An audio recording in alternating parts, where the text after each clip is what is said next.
Yo, what is good, Buckeye Nation? This is your host, MB. Make sure you guys like and subscribe to this video. All right, let's get into it. All right, so Ohio State was disappointing Saturday. I don't think a lot of Buckeye fans thought the score was going to be this way. Ohio State won 23-3. I think a lot of people thought we were going to have a lot better offensive performance, but that did not happen. It was very disappointing offensively. Defensively, I thought we were great. We were on point. But let's get into the meat of this video. So Ryan Day. Let's start with Ryan Day.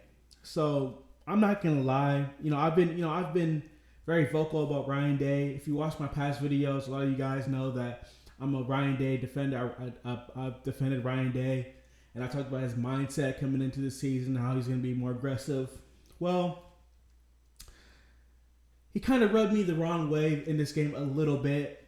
I thought he reverted back to his ways last season again, right? Being conservative, being stubborn, being scared, not playing his way of football, right? His style. And like I said, it seems like he's trying to fit a square peg in a round hole. He's just trying to force something. He's trying to be something that he's not, right?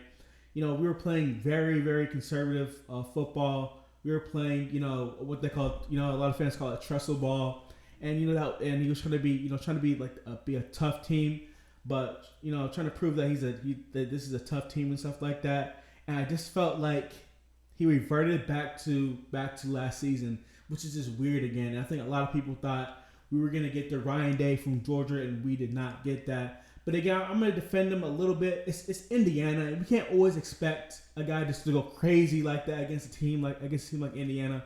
I do believe that when we face Notre Dame, you're gonna see the energy. But again, it just didn't look right.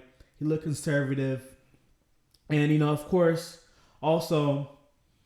I believe he did Devin Brown dirty. I'm not gonna lie. You can't convince me that he didn't do. He didn't give Devin Brown a chance. He only played three in the main part of the game. He only played Devin Brown only only one series. He didn't even get an attempt to pass in the main part of the game. Obviously, he did play. He did throw three passes at the end of the game, but he did them dirty. We talked about earlier this last week that he was going to get him that they were going to have earlier last week that they were going to have a lot of playing time, both Kyle McCord and Devin Brown, and we did not see that. And I do believe he did them dirty. And you can't do that. You can't just go out there and say, hey, you're going to get reps. You're going to play you're going to get a lot of playing time and not do it. That was some BS. I'm not going to lie, that was some BS. It just kind of rubbed me the wrong way a little bit, but hopefully he can get it. He can get the team back on track. So, more about the QBs. Kyle McCord. I thought he was below average this game.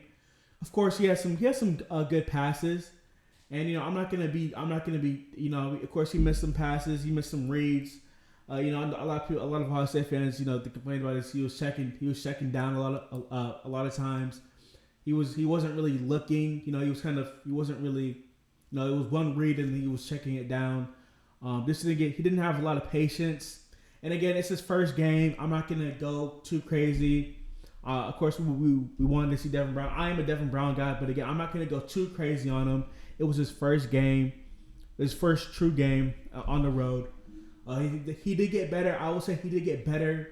During he did get better as the game went on a little bit. He got a little bit more comfortable. So I'll give him that credit. But again, it wasn't great. Of course, the past Buckeye performances they weren't always great. They weren't always perfect, and we should have expected that. We should have expected something like this, but not 23-3 though. But again, and I'll give credit where credit is due. Indiana did play a great game, did have a great game plan, but again, just he wasn't great. But he did have some good some good throws. I'll give him that. And it was his first game, so it is what it is. And also, I wanted to say something. I do believe that Ryan Day should give Devin Brown the start next game. I'm not saying you should declare him the starter for the rest of the season, but I do believe that he should give Devin Brown the start next game. I do believe that. So let's talk about the offensive line. This was, of course, the main concern with Buckeye Nation. We all knew it coming in that we lost three of our main guys, three of our best players on the offensive line. Paris Johnson and Dwan Jones and Luke Whippler, and it kind of showed. You saw it. Indiana's defense was just their linebackers were just knifing through the line. They were missing blocks. They just weren't great. They weren't getting off blocks. Sometimes they were just missing guys. This wasn't great. Jimmy Simmons was not. Josh Simmons looked lost out there. He was extremely lazy. I thought sometimes. I just felt like the lights were too bright for him, and it was not a great performance from the offensive line in general. Jonah Jackson. I don't know why his name is not coming to me, but he did not play well. The offensive line in total did not really play well. They didn't seem cohesive at all. But I will give him this from on the bright side though. On the bright side, I thought they did a pretty good job protecting Kyle McCord. They did not allow a sack, and so that is a good thing. I'll give them that. They did a good job pass blocking, and I think that's okay. But run blocking was an issue. That's been kind of an issue the past few years with Ohio State. The run blocking has not been great. And again, I'm no O-line expert. You guys are the O-line experts. I'm not no O-line expert, so I don't know like everything. I try to pay attention as best as I can. But again, this wasn't great. I just didn't feel like they were cohesive. They were missing some blocks. And again, hopefully they'll get better. We're gonna have to see. I don't think there's any replacing these guys. I think this is who we're gonna get, and we're gonna have to hope that these guys get better and they get more cohesive during the season. So the defense. So finally some good news. This defense was on point. This was the bright spot for today. They only allowed 153 yards total. And I get it. It's Indiana. They're a bad football team. Offensively, they suck. They suck offensively. I get it. But this was not. But we did not do this last year at all against any bad team. 153 yards total, which is insane. The defense was flying to the ball. The corners were looking absolute. They were locked down. Of course, they didn't really have that many great receivers. And again, in our D tackle unit was on point. And I said this before in my last video. This is our strength. Our D tackle unit is going to be our strength. It looked really deep. Here, Canoe got some sacks. Of course, Mike Hall had some disruptive plays, so they were excellent. The safeties were on point.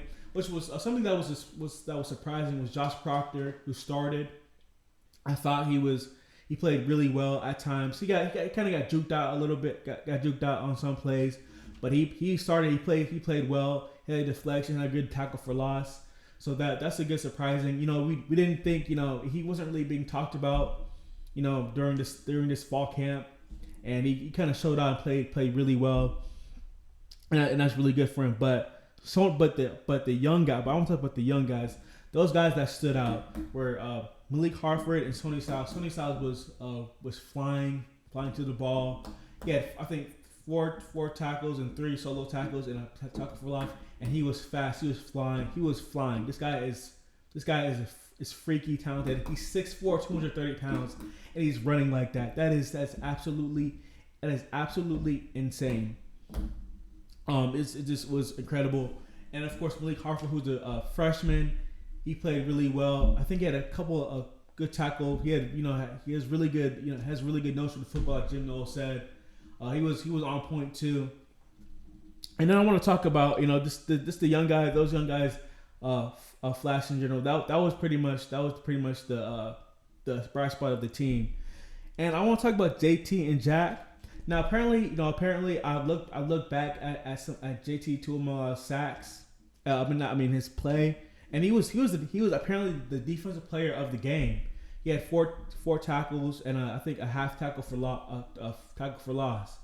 But again, we didn't see that. We didn't see the that dominance. You're expecting a guy like JT and Jack Sawyer to dominate Indiana and have some sacks, and they didn't have any sacks, which was unfortunate. And that's something that's been a trend lately. And I feel like with a team like Indiana, you have to get sacks. You have to get pressure. But like apparently he had 4 QB hurries. JT.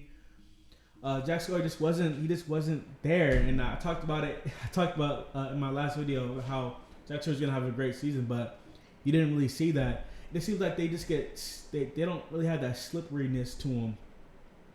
So that was kind of unfortunate. We didn't see that dominance.